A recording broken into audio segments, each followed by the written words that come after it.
Baik, untuk materi sekarang kita akan belajar tentang asuhan kebidanan pada kelompok khusus permasalahan psikologis pada perempuan dan anak. Ya, jadi ada beberapa materi yang akan kita pelajari di pertemuan ini. Ada beberapa topik maksudnya ya. Kita akan lihat apa saja yang akan kita pelajari. Yang pertama itu adalah permasalahan psikologis pada kasus kehamilan akibat pemerkosaan. Lalu yang kedua adalah pada kasus KDRT. Dan yang ketiga adalah pada trauma persalinan sebelumnya. Nah, kita akan lihat masing-masing tentang kasus-kasus ini dan juga bagaimana kaitannya dengan kebidanan. Yang pertama adalah kehamilan akibat pemerkosaan. Nah, kehamilan akibat pemerkosaan ini sebenarnya adalah suatu hal yang tidak diinginkan pasti oleh setiap perempuan gitu ya. Jadi ketika menghadapi hal seperti ini, apa yang harus dilakukan oleh seorang bidan? Nah, kita lihat dulu bahwa kehamilan akibat pemerkosaan ini merupakan kekerasan langsung pada seseorang yang didasarkan atas seks atau gender. Nah, ini termasuk tindakan yang mengakibatkan bahaya atau penderitaan fisik, mental, ataupun seksual. Ancaman untuk tindakan tersebut paksaan dan penghapusan kemerdekaan. Nah, ketika terjadi pemerkosaan, pastikan itu terjadi bukan karena kemauan antara dua orang gitu ya, tetapi itu atas dasar paksaan. Sehingga itu dinamakan dengan kekerasan. Nah, ketika ada paksaan, pasti paksaan itu akan menimbulkan banyak dampak kepada si korban. Entah itu dampak adanya penderitaan fisik, ataupun mental, ataupun seksual yang akan timbul pada si korbannya. Nah, kemudian akibat yang lebih jauh dari pemerkosaan itu adalah bisa timbulnya kehamilan.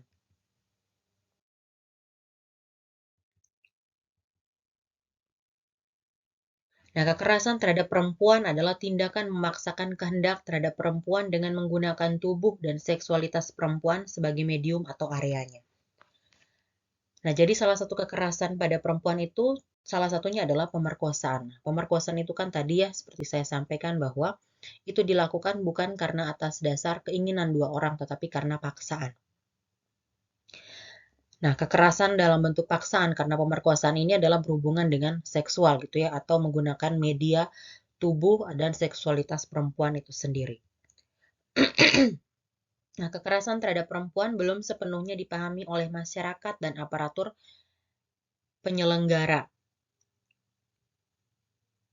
Demikian pula halnya dengan ketidakpahaman bahwa perempuan kerap menjadi korban kekerasan dan rentan mengalami pelanggaran hak asasi manusia. Ya, jadi sebenarnya kekerasan terhadap perempuan itu banyak macamnya dan banyak jenisnya. Tetapi ya kembali lagi bahwa memang belum semua orang terpapar atau belum semua orang tahu bahwa ada beberapa hal yang mungkin dianggap sebagai suatu candaan, tetapi itu ketika dilihat lebih jauh itu merupakan kekerasan yang terjadi pada perempuan. Apalagi seperti yang akan kita bahas sekarang adalah mengenai pemerkosaan gitu ya. Pemerkosaan itu termasuk salah satu jenis kekerasan seksual yang bisa terjadi pada perempuan dan memang setiap perempuan punya potensi untuk adanya kasus seperti ini. Nah, kemudian kita lihat ketika terjadi pemerkosaan, kemudian sampai timbul kehamilan, pasti ada beberapa dampak yang akan timbul atau ada beberapa akibat yang bisa timbul. Yang pertama adalah adanya trauma. Nah, pasti trauma itu akan berbekas gitu ya pada setiap perempuan ketika terjadi kekerasan. Apalagi kekerasan seksual. Nah, trauma ini bisa misalnya akan berlanjut terus gitu ya kalau tidak ditangani dengan benar dan bisa sampai menetap bertahun-tahun kalau memang tidak tertangani dengan benar ketika sudah terjadi kasus tersebut gitu ya. Nah, trauma itu bisa jadi misalnya si korbannya ini menjadi trauma dengan laki-laki, tidak mau mengenal laki-laki lagi atau misalnya menjadi trauma gitu ya dengan misalnya kalau melihat berita-berita seputar pemerkosaan itu pun dia teringat kembali dengan yang dulunya terjadi gitu ya. Nah, itu akibat yang pertama yang bisa timbul kepada si perempuan. Lalu yang kedua adalah kematian. Nah, ini juga akibat yang bisa timbul ketika misalnya kehamilan yang terjadi akibat pemerkosaan. Ketika kehamilan itu tidak diinginkan oleh si perempuan tersebut, pasti kan tidak ada niat gitu ya untuk membesarkan anaknya itu dengan baik, kemudian tidak ada niat untuk memelihara kehamilannya dengan baik. Nah, itu ketika tidak terpelihara dengan baik, pasti salah satu akibat yang timbul adalah kematian. Entah itu kematian pada si janin yang dikandungnya ataupun kematian pada ibu pada saat melahirkan. Karena ya tadi kembali lagi bahwa tidak diurus dengan baik, tidak diperiksa dengan baik selama proses kehamilan tersebut. Lalu akibat yang lain adalah kehamilan tidak diinginkan. Nah, kasus kekerasan pada perempuan yang terjadi, salah satunya adalah pemerkosaan tadi, salah satu akibat atau dampak yang timbul adalah kehamilan yang tidak diinginkan. Apalagi kalau misalnya setelah kasus pemerkosaan tersebut tidak segera datang ke fasilitas kesehatan gitu ya, untuk mungkin ada beberapa alat kontrasepsi yang bisa diberikan untuk menghindari terjadinya kehamilan akibat pemerkosaan tersebut. Lalu selanjutnya adalah kemungkinan terjadinya IMS, infeksi menular seksual. Infeksi menular seksual ini pun bisa menjadi salah satu dampak atau bisa berpotensi untuk terjadi pada perempuan kalau misalnya ada kasus pemerkosaan ya. Karena ya tadi si pemerkosa itu kan mungkin kita tidak bisa lihat lebih jauh apakah memang dia bersih, dia terhindar dari IMS dan sebagainya, sehingga kasus IMS pun sebenarnya kalau melihat dari data itu ketika ada kasus pemerkosaan bisa jadi akibat yang timbul itu adalah infeksi menular seksual. Lalu selanjutnya adalah kemungkinan tertularnya HIV. Ini juga bisa. Lalu tertularnya hepatitis B. Nah, ada beberapa penyakit yang memang akan tertular melalui hubungan seksual. Karena ketika kasus pemerkosaan kan memang ya tadi tidak bisa dipastikan apakah si pemerkosanya itu bersih, kemudian apakah memang terhindar dari penyakit-penyakit yang memang berhubungan dengan aktivitas seksual atau memang yang tertular melalui aktivitas seksual dan cairan tubuh.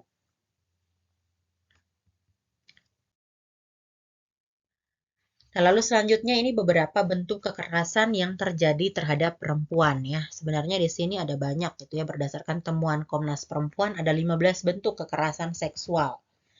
Nah, yang pertama adalah pemerkosaan. Lalu yang kedua adalah intimidasi seksual, pelecehan seksual, eksploitasi seksual, perdagangan perempuan, perbudakan, pemaksaan perkawinan, dan pemaksaan kehamilan. Nah, ini semuanya adalah bentuk kekerasan seksual yang bisa terjadi pada perempuan.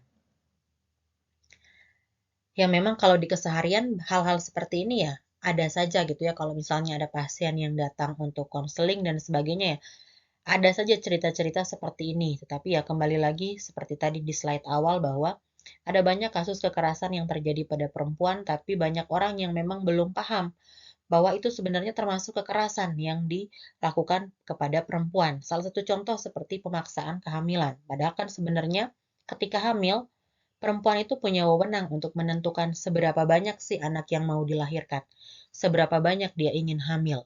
Karena kan itu berkaitan dengan tubuhnya. Jadi ketika ada pemaksaan kehamilan yang dilakukan, itu sebenarnya termasuk ke dalam kategori kekerasan terhadap perempuan.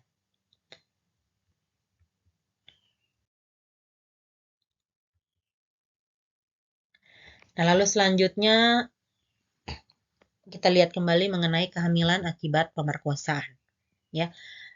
Nah, ini sekedar review saja ya. Tadi sebenarnya di awal sudah kita lihat bersama ya. Pemerkosaan adalah sebagai suatu hubungan seksual yang tidak dikehendaki. Yang namanya pemerkosaan pastikan bukan atas keinginan kedua orang ya, atau keinginan kedua belah pihak, tetapi karena itu pemaksaan. Ya, jadi adanya suatu hubungan seksual yang tidak dikehendaki oleh salah satu orang. Pemerkosaan dapat menimbulkan kehamilan pada korbannya. Lalu penata laksanaannya seperti apa sih apabila ada kasus kekerasan pada perempuan, dalam artian ada pemerkosaan pada perempuan dan berdampak pada kehamilan? Bagaimana sih penata laksanaannya? Yang pertama adalah kita harus atasi dulu untuk masalah psikologis dan emosional. Walaupun ya memang tidak bisa dengan 1-2 kali konseling korban kasus pemerkosaan itu bisa langsung sembuh gitu ya, atau misalnya bisa langsung pulih kembali ke normal, pasti tidak, karena itu pasti butuh waktu. Tetapi bila ada gangguan psikologis perlu melakukan pelayanan terpadu. Bersifat listening, support, no judging, no force, dan sebagainya ya. Ketika misalnya kita mendengarkan konseling, ketika kita mendengarkan pengaduan atau memberikan konseling ya, tidak hanya untuk kasus-kasus pemerkosaan, tetapi semua jenis konseling yang diberikan oleh bidan atau yang diberikan oleh tenaga kesehatan sifatnya adalah kita memberikan dukungan.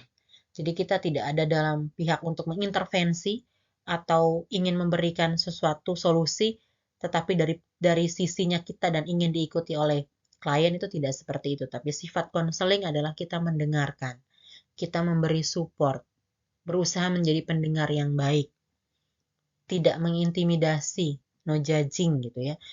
Kemudian yang lain yang harus kita lakukan adalah tempatnya harus nyaman. Tidak hanya untuk kasus korban dengan pemerkosaan gitu ya, tetapi semua jenis konseling pun pasti akan lebih baik ketika itu dilakukan di tempat yang nyaman, tidak gaduh, tidak berisik dan sebagainya, karena itu pasti memudahkan klien atau pasien untuk lebih leluasa untuk bercerita. Lalu juga kita bisa leluasa untuk mendengarkan, tidak terganggu dengan suara bising dan sebagainya. Lalu perhatikan gejala yang meningkatkan resiko seperti rasa marah, malu, emosi, mimpi buruk, dan sebagainya. Nah, ini mungkin yang harus diperhatikan. Kalau misalnya ada pasien atau klien yang konseling tersebut misalnya marah dan sebagainya, mungkin itu bisa dilihat kembali kategorinya seperti apa. Kalau hanya sekedar marah, ingin menumpahkan kekesalannya atau menangis, itu sesuatu yang wajar. Tapi kalau sudah sampai ke tindakan yang lain seperti ingin bunuh diri, kemudian keluhan-keluhan lain yang sifatnya sudah tidak normal lagi, nah itu yang perlu untuk ditanggulangi lebih jauh supaya tidak berakibat lebih fatal dari yang sebelumnya.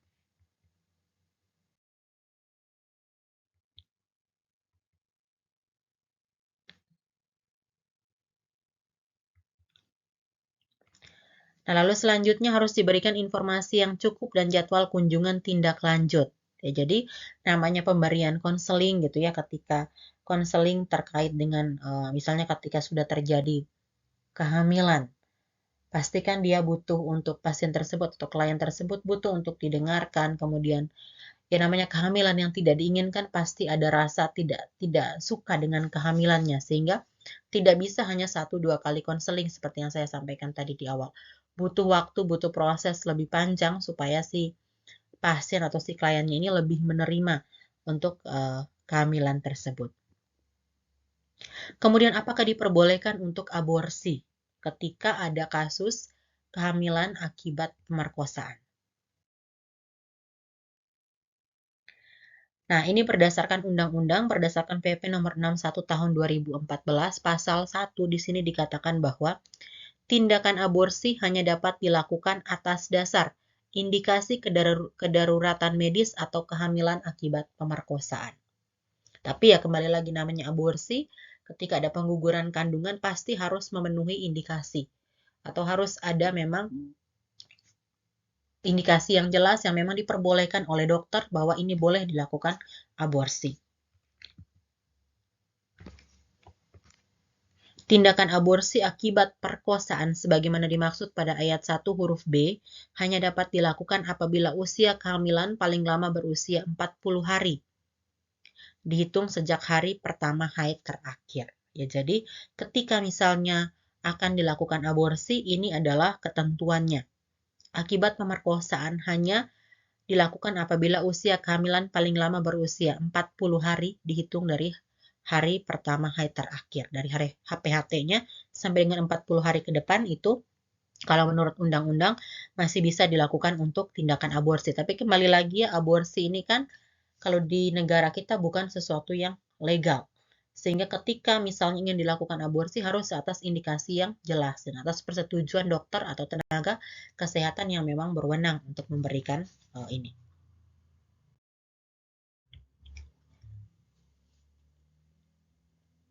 Nah, ini beberapa indikasi kedaruratan medis yang memang bisa untuk dilakukan aborsi. Nah, ini dimaksud dalam pasal 31 ayat 1 huruf A, itu meliputi kehamilan yang mengancam nyawa dan kesehatan ibu. Ya, jadi ketika ada beberapa kehamilan yang memang mengancam nyawa atau berbahaya, atau ada beberapa penyakit yang bisa berbahaya pada nyawa ibu, nah itu bisa merupakan salah satu indikasi untuk dilakukan aborsi. Lalu kehamilan yang mengancam nyawa termasuk yang menderita penyakit genetik berat dan atau cacat bawaan.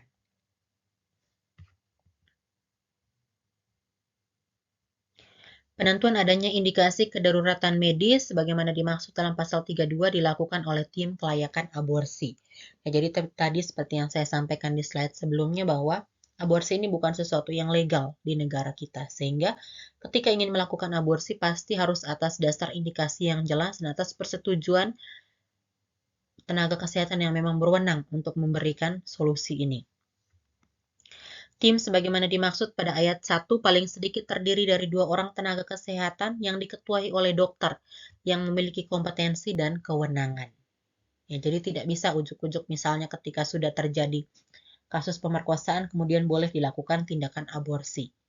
Karena harus dilihat kembali gitu ya, ada beberapa indikasi medis mungkin yang lain yang harus dipertimbangkan oleh tim kelayakan aborsi ini atau oleh petugas kesehatan yang memang berwenang untuk menentukan apakah memang boleh untuk dilakukan aborsi atau seperti apa tindakan selanjutnya.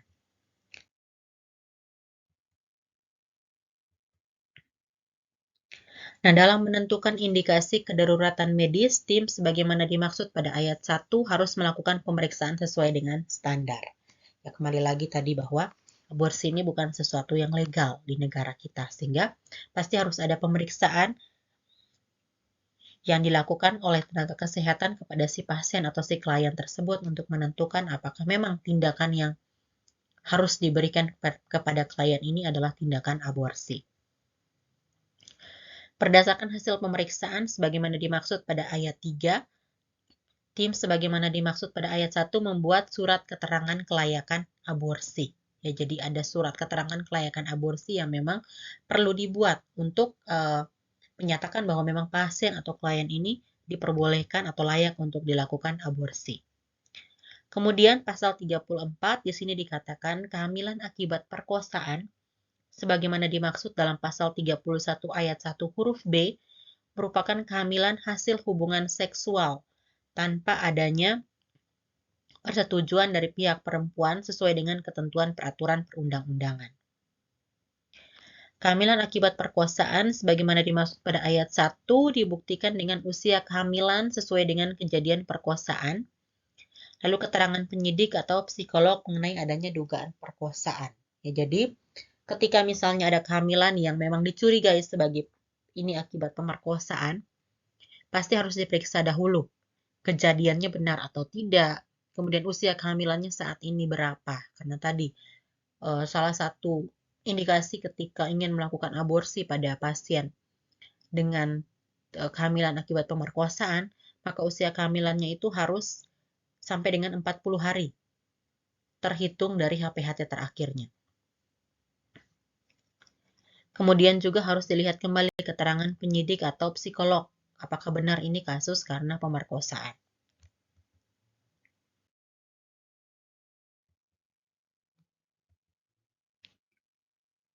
Kemudian mengenai penyelenggaraan aborsi, aborsi berdasarkan indikasi kedaruratan medis dan kehamilan akibat pemerkosaan harus dilakukan dengan aman, bermutu, dan bertanggung jawab. Jadi, ketika pun memang nanti pasien itu atau klien tersebut diputuskan untuk melakukan aborsi, maka aborsi yang harus dilakukan adalah aborsi yang memang aman dan bertanggung jawab. Artinya dilakukan oleh tenaga kesehatan yang memang berwenang untuk melakukan tersebut, dan juga ketika dilakukan, bisa dipastikan bahwa ini aman, tidak mengancam nyawa si ibunya, tidak akan berdampak besar kepada keselamatan dan juga kesehatan ibu. Praktik aborsi yang aman, bermutu, dan bertanggung jawab sebagaimana dimaksud pada ayat 1 meliputi yang pertama, dilakukan oleh dokter sesuai dengan standar. Nah, ini terkait dengan siapa yang harus melakukan aborsi. Pertama harus dilakukan oleh dokter yang memang berwenang dan sesuai dengan standar.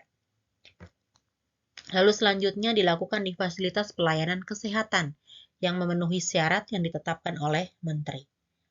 Ya, namanya aborsi atau pengguguran kandungan yang memang sesuai dengan indikasi, pasti lebih amannya ketika dilakukan di fasilitas kesehatan, supaya bisa meminimalisir misalnya bahaya apa yang mungkin timbul atau dampak yang akan timbul nanti bisa diminimalisir untuk kecil kemungkinan timbul.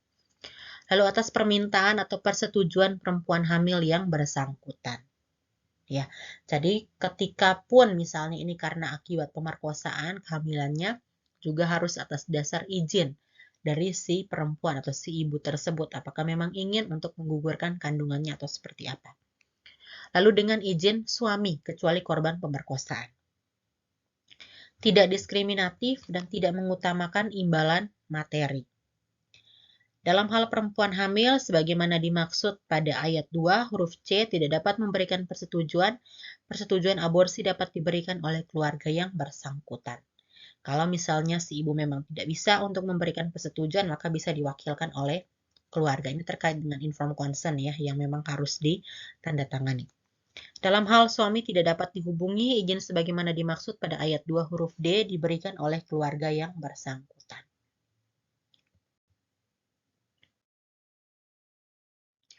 Lalu kemudian pasal 36 di sini dikatakan dokter yang melakukan aborsi sebagaimana dimaksud dalam pasal 35 harus mendapat pelatihan oleh penyelenggara pelatihan yang terakreditasi. Dokter sebagaimana dimaksud pada ayat 1 bukan merupakan anggota tim kelayakan aborsi atau dokter yang memberikan surat keterangan usia kehamilan akibat pemerkosaan. Jadi di sini sudah dijelaskan ya tentang bagaimana sih dokter yang memang harus atau yang boleh melakukan tindakan aborsi tersebut.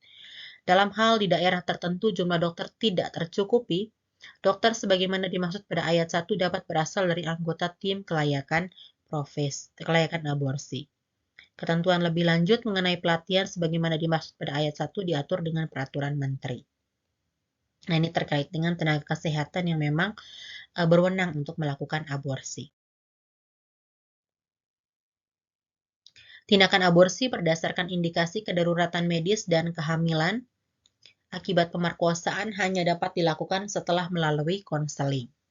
Ya, jadi ya, sebelum melakukan aborsi pun memang harus konseling dulu kepada si perempuannya atau si ibunya ataupun keluarganya untuk memastikan bahwa memang mereka setuju untuk dilakukan tindakan aborsi tersebut. Konseling sebagaimana dimaksud pada ayat 1 meliputi konseling pratindakan dan diakhiri dengan konseling pasca tindakan yang dilakukan oleh konselor. Nah, apa saja yang dibahas di sini atau tujuan konseling tersebut adalah ketika pratindakan atau sebelum dilakukan aborsi, tujuannya adalah yang pertama, menjajaki kebutuhan dari perempuan yang ingin melakukan aborsi. Ya, misalnya di sini bisa ditanyakan kepada si ibunya atau si perempuannya, ketika dia melakukan aborsi, apa yang memang dia inginkan gitu ya? Apakah memang dia benar-benar tidak menginginkan anak tersebut atau seperti apa yang dia rasakan? Lalu yang kedua, menyampaikan dan menjelaskan kepada perempuan yang ingin melakukan aborsi bahwa tindakan aborsi dapat atau tidak dapat dilakukan berdasarkan hasil pemeriksaan klinis dan pemeriksaan penunjang. Nah, ini juga harus dijelaskan di awal di konseling pratindakan bahwa ketika ingin melakukan aborsi, walaupun ini karena kasus pemerkosaan kehamilan yang timbul tersebut, harus ada pemeriksaan klinis dan pemeriksaan penunjang yang memang perlu dilakukan untuk mengetahui bahwa ini benar terjadi kehamilan, kemudian usia kehamilannya sudah berapa, apakah benar ini karena kasus pemerkosaan dan sebagainya. Lalu selanjutnya menjelaskan tahapan tindakan aborsi yang dilakukan dan kemungkinan efek samping atau komplikasinya. Nah, ini pun harus dijelaskan kepada si ibu atau kepada si pasien.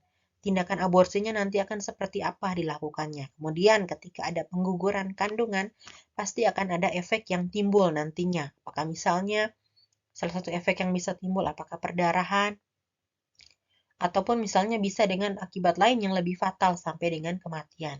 Nah, ini pun harus dijelaskan kepada si perempuannya atau si ibunya atau si kliennya. Bukan bermaksud menakut-nakuti, tetapi memang harus dijelaskan dengan rinci komplikasi atau dampak yang bisa timbul dari aborsi atau pengguguran kandungan yang akan dilakukan itu seperti apa.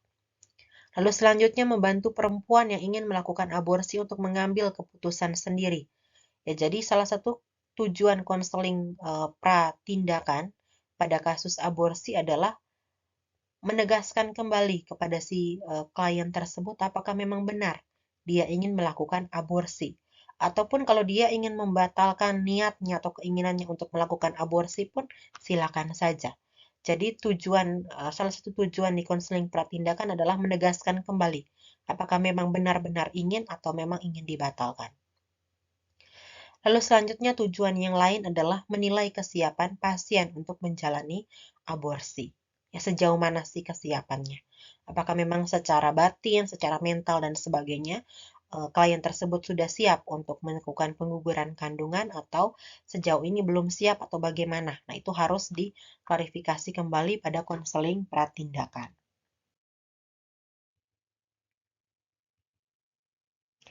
Nah, setelah konseling pratindakan, ada juga konseling pasca tindakan setelah sudah dilakukan aborsi. Ada beberapa konseling pasca tindakan yang dilakukan dengan beberapa tujuan. Yang pertama adalah mengobservasi dan mengevaluasi kondisi pasien setelah tindakan aborsi.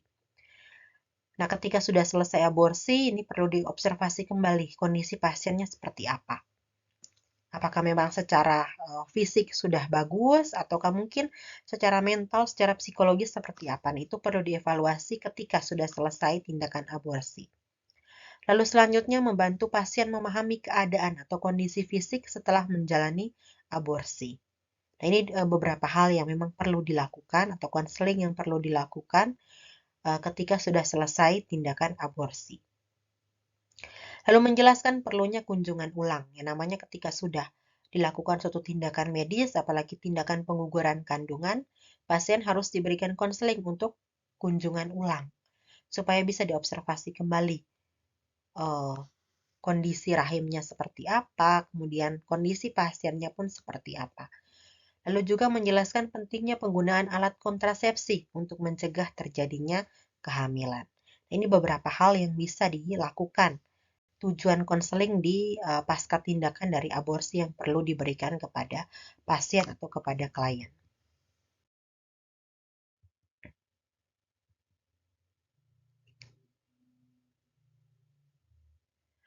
Lalu di pasal 38 ini dikatakan dalam hal korban pemerkosaan memutuskan membatalkan keinginan untuk melakukan aborsi atau tidak memenuhi ketentuan untuk dilakukan tindakan aborsi, korban perkosaan dapat diberikan pendampingan oleh konselor selama masa kehamilan.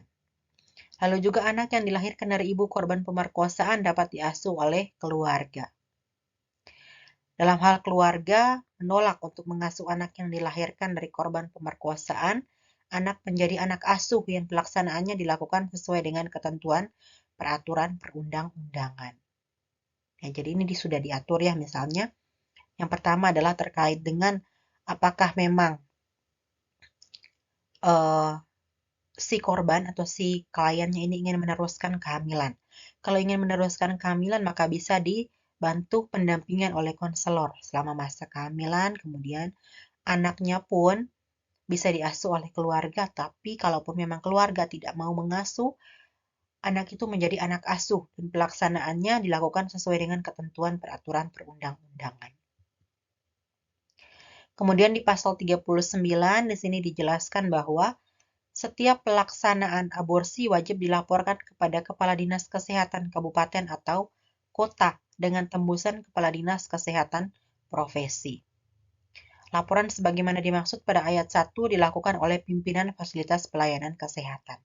Jadi ketika sudah ada tindakan aborsi, maka pelaporannya pun harus jelas. Kalau di sini pelaporannya harus dilakukan kepada Dinas Kesehatan Kabupaten atau Kota dengan tembusan ke Dinas Kesehatan Provinsi. Dan laporan ini dilakukan oleh pimpinan fasilitas pelayanan kesehatan. Nah, setelah kasus aborsi, selanjutnya kita lihat mengenai kekerasan dalam rumah tangga atau KDRT. Nah, kita lihat dulu mengenai definisi ya, apa sih definisi dari KDRT. Nah, KDRT ini didefinisikan sebagai setiap perbuatan terhadap seseorang, terutama perempuan yang berakibat timbulnya kesengsaraan atau penderitaan secara fisik, seksual, psikologis, dan atau penelantaran rumah tangga, termasuk ancaman untuk melakukan perbuatan pemaksaan atau perampasan kemerdekaan secara melawan hukum dalam lingkup rumah tangga. Ya, jadi ini definisinya untuk KDRT.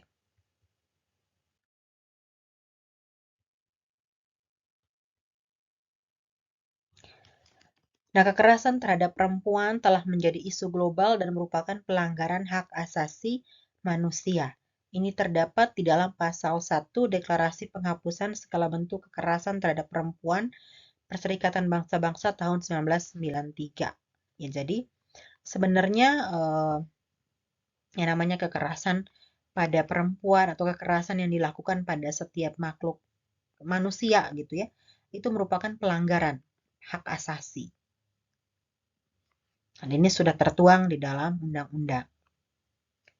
Nah, setiap tindakan berdasarkan perbedaan jenis kelamin yang berakibat atau mungkin berakibat kesengsaraan atau penderitaan perempuan secara fisik, seksual, dan psikologis, termasuk ancaman tindakan tertentu, pemaksaan, perampasan kemerdekaan secara sewenang-wenang, baik yang terjadi di depan umum atau dalam kehidupan pribadi.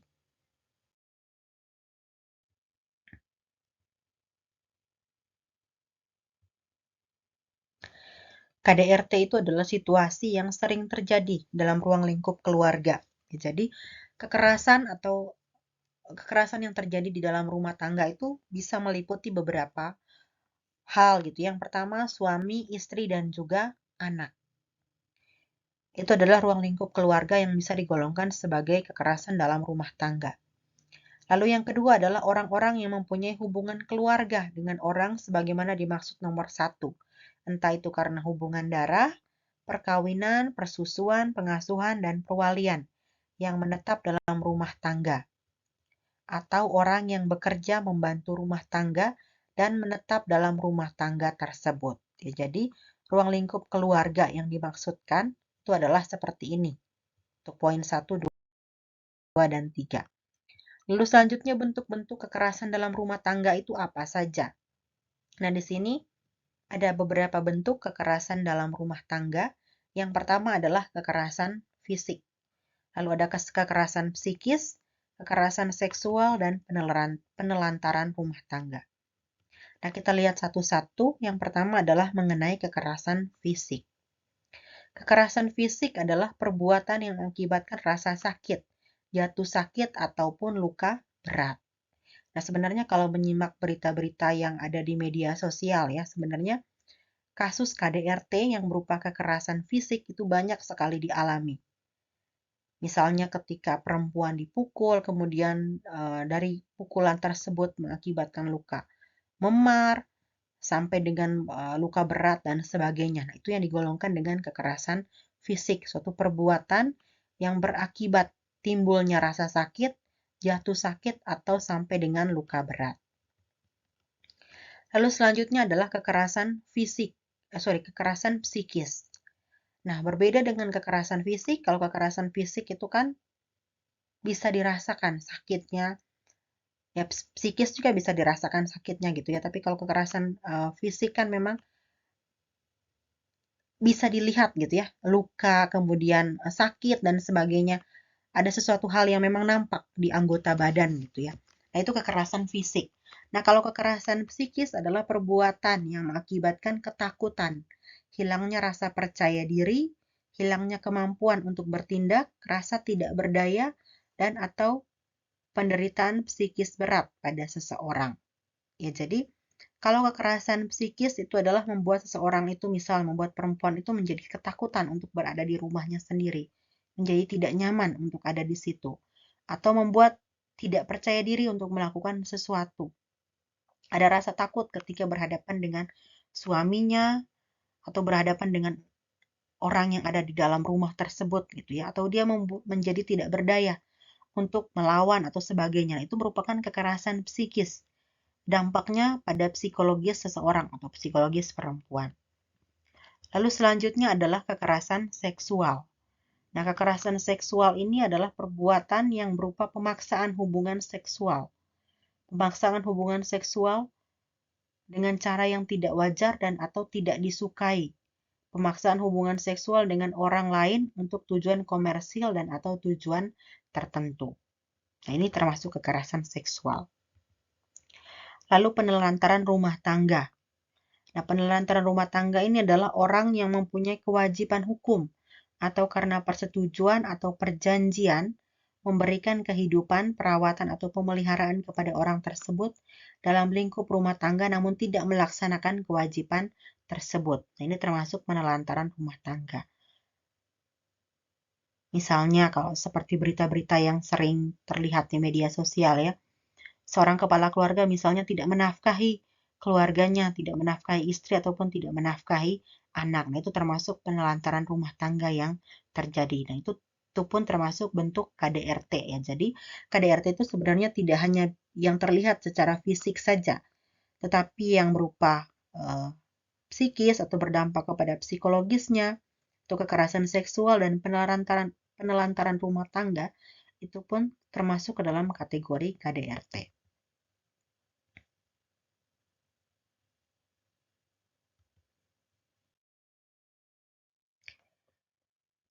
Nah, ini ada satu nasihat yang bagus ya. Jangan biarkan orang yang bersalah membuatmu berpikir ada yang salah dengan dirimu.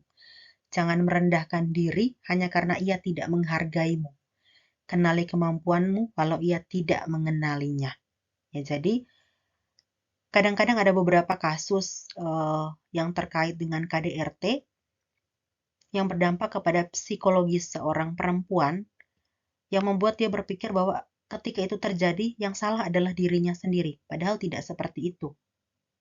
Ada orang lain mungkin yang membuat hal itu gitu ya. Jadi ada perasaan menyalahkan diri sendiri terus-menerus. Itu sebenarnya yang tidak boleh dilakukan. Ya, jadi nasihat ini bagus sekali untuk kita pahami bersama sebagai seorang perempuan.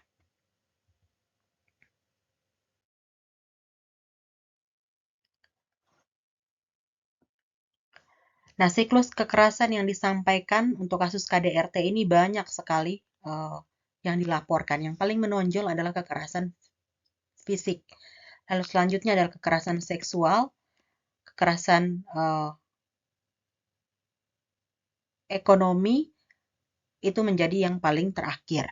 Ya, jadi kekerasan fisik 42%, seksual 34%, psikis 14%, dan ekonomi 10%. Ini sebenarnya data yang lama ya, tahun 2015 dan 2016. Nah, tingginya persentase kasus kekerasan fisik terhadap istri menunjukkan bahwa rumah bukan tempat yang aman bagi perempuan. Ketimpangan relasi gender antara suami dan istri masih cukup besar. Kondisi ini diindikasikan dari adanya posisi subordinat istri dalam institusi perkawinan. Ya, jadi kekerasan fisik yang terjadi pada perempuan yaitu karena memang ada beberapa anggapan gitu ya yang masih berlaku bahwa perempuan itu harus nurut kepada suami, kemudian tidak boleh melawan dan sebagainya. Walaupun memang ada beberapa konteks yang tidak selamanya si suami ini benar. Ketimpangan relasi seperti ketimpangan gender yang seperti itu yang membuat posisi perempuan itu menjadi kadang tidak menguntungkan di dalam rumah tangga. Lalu selanjutnya posisi istri yang lemah ini memungkinkan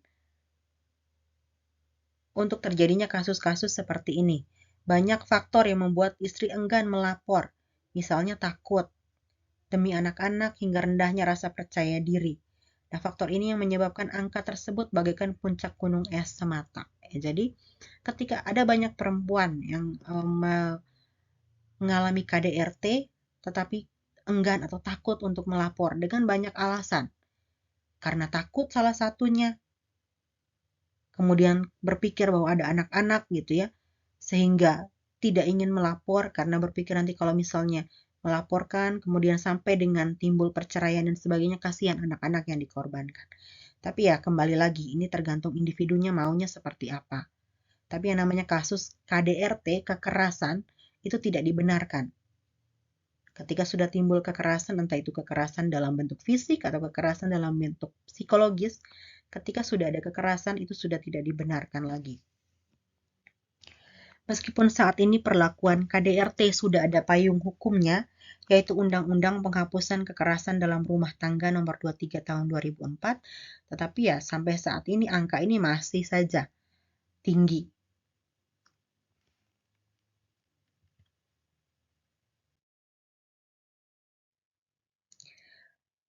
Nah, upaya penanggulangannya seperti apa? Nah, upayanya ini di sini ada beberapa hukuman sebenarnya yang memang bisa dilakukan, bisa diberikan kepada pelaku KDRT tersebut. Bidan bersama tokoh lain mempunyai kewajiban dalam meningkatkan kesadaran masyarakat dengan membangun kesadaran masyarakat baik secara langsung maupun melalui media, sehingga diharapkan tindakan kejahatan KDRT dapat dicegah dan ditekan angkanya. Jadi sebenarnya Kalau peran bidan terkait dengan kasus KDRT adalah ya di upaya preventifnya gitu ya, harus meningkatkan kesadaran masyarakat. Entah itu dengan sosialisasi, bekerja sama dengan lintas sektor misalnya, supaya masyarakat itu punya pemikiran yang lebih tinggi gitu ya, supaya tidak terjebak dengan budaya bahwa istri itu harus selalu menurut kepada suami. Tapi ya ada beberapa kasus atau beberapa hal yang memang tidak semua yang disampaikan oleh suami itu pun benar gitu ya. Ada beberapa hal yang memang perlu diskusi antara suami dan juga istri. Ya, jadi peran bidan adalah meningkatkan kesadaran masyarakat lebih kepada upaya preventifnya supaya angka KDRT ini bisa ditekan supaya tidak terlalu tinggi.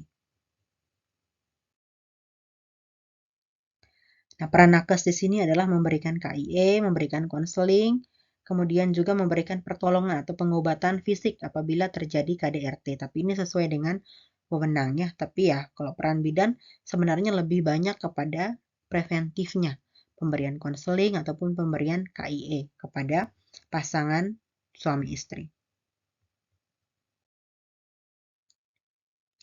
Nah, setelah KDRT, lalu selanjutnya kita lihat mengenai trauma persalinan sebelumnya.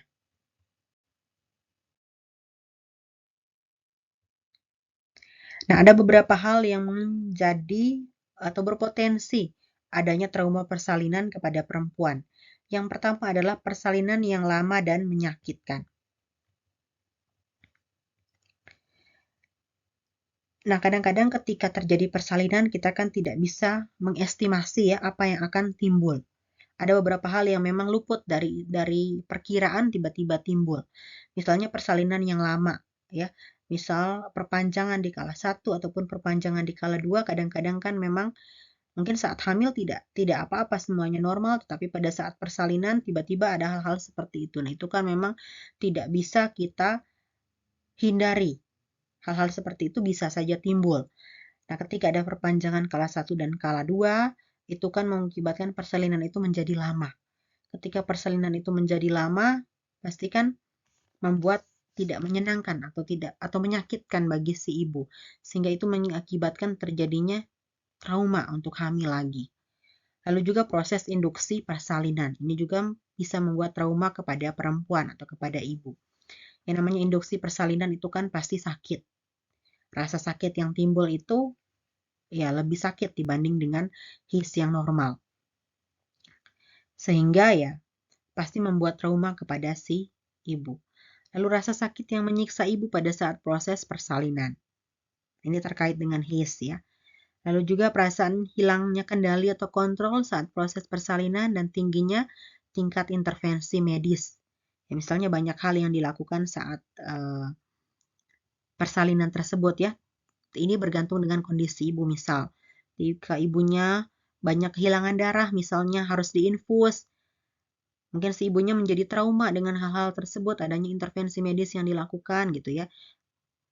Nah, sehingga itu membuat potensi untuk terjadinya trauma kehamilan itu tinggi. Ibunya menjadi trauma untuk hamil kembali. Atau misalnya ibunya di SC ketika ada luka operasi, ketika misalnya mau dilakukan operasi kan pasti akan ada anestesi yang diberikan.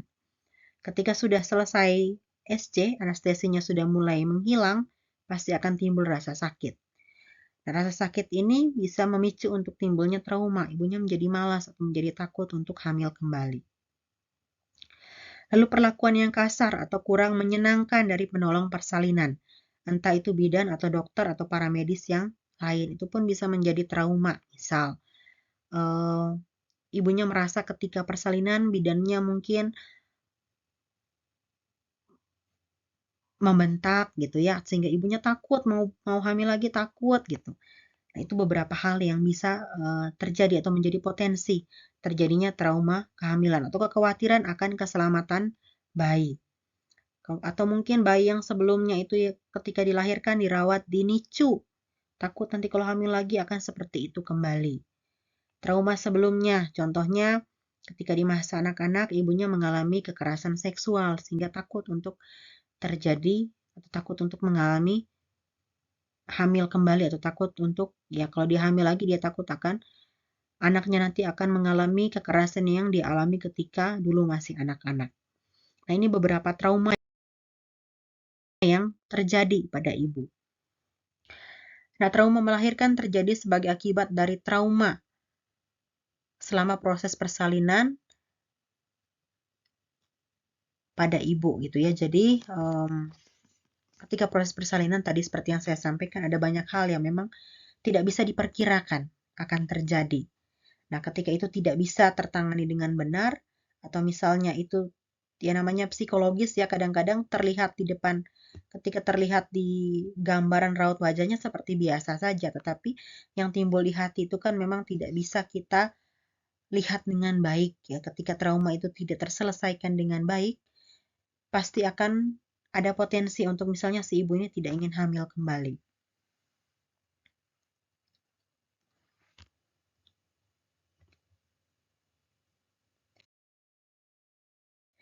Nah, gejalanya seperti apa untuk trauma persalinan sebelumnya ini? Yang pertama adalah mengalami satu atau beberapa peristiwa yang melibatkan ancaman cedera serius, respon perasaan takut, tidak berdaya, teror kilas balik, mimpi buruk, kenangan yang mengganggu atau halusinasi, sikap menghindari apapun yang mengingatkan mereka terhadap peristiwa melahirkan traumatis, termasuk berbicara mengenai trauma tersebut. Pengingat konstan terhadap kenangan buruk dan kebutuhan untuk menghindar. Seringnya akan berakibat pada sulit tidur dan berkonsentrasi. Nah, ini beberapa gejala yang bisa timbul, yang bisa diindikasikan bahwa ini ada trauma pada persalinan sebelumnya. Nah, kemudian kita lihat apa saja dampak yang bisa timbul. Yang pertama adalah lebih kecil kemungkinan untuk ingin hamil atau melahirkan lagi. Ya, jadi ketika ada trauma persalinan sebelumnya, ketika trauma itu tidak terselesaikan dengan baik, pasti ada kemungkinan untuk si ibu atau pasien tersebut tidak ingin hamil lagi atau tidak ingin melahirkan kembali. Cenderung untuk tidak mau menyusui. Ini yang bisa timbul gitu ya, ketika misalnya dia merasa bahwa persalinan yang dialami ini menyakitkan, tidak menyenangkan, bisa jadi ketika nanti ada proses menyusui di masa nifasnya menjadi enggan atau cenderung malas untuk menyusui.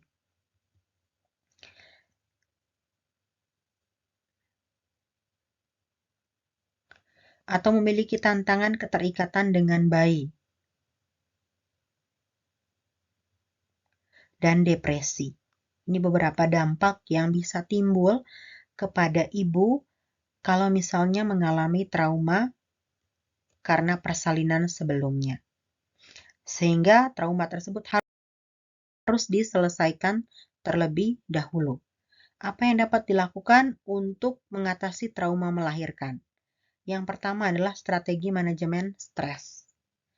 Nah, manajemen stres ini memang sebenarnya harus di-coping. Untuk penanganan stres ini harus diberikan dengan benar kepada pasien. Ya, karena tadi namanya sesuatu hal yang berhubungan dengan psikologis mungkin terlihat dari raut wajah seperti biasa saja. Tetapi kalau digali lebih dalam, ketika si ibunya punya rasa percaya untuk bercerita dengan bidan, dan bisa bercerita mengenai, ya mungkin kalau dia timbul trauma pada saat persalinannya dan bisa bercerita, mungkin bisa ditangani lebih jauh. Coping stresnya seperti apa, supaya tidak ada trauma, tidak berdampak kepada misalnya dia tidak ingin hamil kembali atau tidak ingin melahirkan kembali. Lalu yang kedua adalah mempromosikan kesehatan mental seperti tidur yang cukup, gizi dan olahraga dan kesempatan untuk berdiskusi. Kemudian dikelilingi dengan orang-orang terdekat yang mendukung dan mencintai. Ya, dukungan dari keluarga, dukungan dari suami itu punya potensi yang besar sekali untuk mengatasi trauma melahirkan pada ibu. Mintalah dukungan, dapatkan bantuan ekstra untuk merawat bayi, psikoterapi reguler, pengembangan keterampilan relaksasi, membangun strategi mengelola kecemasan, dan melaksanakan sistem dukungan. Nah, ini adalah materi kita untuk hari ini. 3 hal yang kita bahas tadi ya, mengenai KDRT, mengenai kehamilan akibat pemerkosaan, dan mengenai trauma persalinan. Semoga apa yang sudah kita pelajari hari ini dapat bermanfaat dan dapat diterima oleh teman-teman, oleh ibu-ibu semuanya.